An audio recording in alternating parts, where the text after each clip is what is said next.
नमस्कार. आपली आजची रेसिपी आहे शेवग्याच्या शेंगाची आमटी. प्रथम आपण शेवग्याच्या शेंगाची साल काढून घेऊयात. त्यानंतर 1 इंचभर उंचीचे शेंगा आपण कट करून घेऊयात. त्यानंतर ह्या शेंगा एका पाणी गरम करायला ठेवूया. त्यामध्ये थोडंसं मीठ घालून ह्या शेंगा आपण शिजवून घेऊयात. दुसऱ्या बाजूला आपण कुकरमध्ये 2 चमचे तेल गरम करून घेतले. त्यात मोहरी तडतडली की जिरे, ठेचलेला लसूण घालून थोडा वेळ परतून घ्यावे. लसूण थोडे लालसर झाले की त्यात कांदा टोमॅटो घालून घेतलाय. तेही थोडं परतून झाल्यावर त्याच्यामध्ये आपण डाळ घातलेली आहे. ह्यामध्ये 2 छोटी वाटी तूर डाळ, अर्धी वाटी मूग डाळ आणि अगदी 1 चमचाभर मसूर डाळ घातलेली आहे.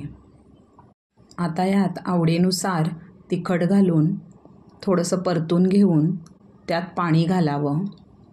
पाण्याचं प्रमाण हे डाळीपासून 1.5 इंच इतकं आहे. अगदी थोडंसं मीठ घालून घेऊयात.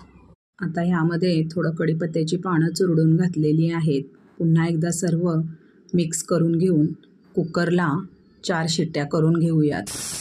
आता एका पातेल्यात 2 चमचे तेल गरम करून घेतलं व त्याच्यामध्ये सुकं किंवा ओलं थोडंसं इंचभर खोबरं, 5-6 लसणाच्या पाकळ्या आणि थोडीशी कोथिंबीर ह्यांची बनवलेली पेस्ट घातली.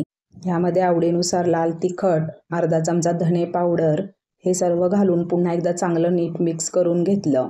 त्यानंतर शिजवलेल्या शेवग्याच्या शेंगा घातल्या, शिजवलेला डाळ घातलं. आता कोथिंबीर घालून आमटी सावकाश ढवळून घ्यायची आणि त्याला चांगली दणकून उकळी येऊ द्यायची. अशा पद्धतीनं एकदा शेवग्याच्या शेंगाची आमटी नक्की करून पहा. संपूर्ण व्हिडिओ पाहिल्याबद्दल खूप खूप धन्यवाद.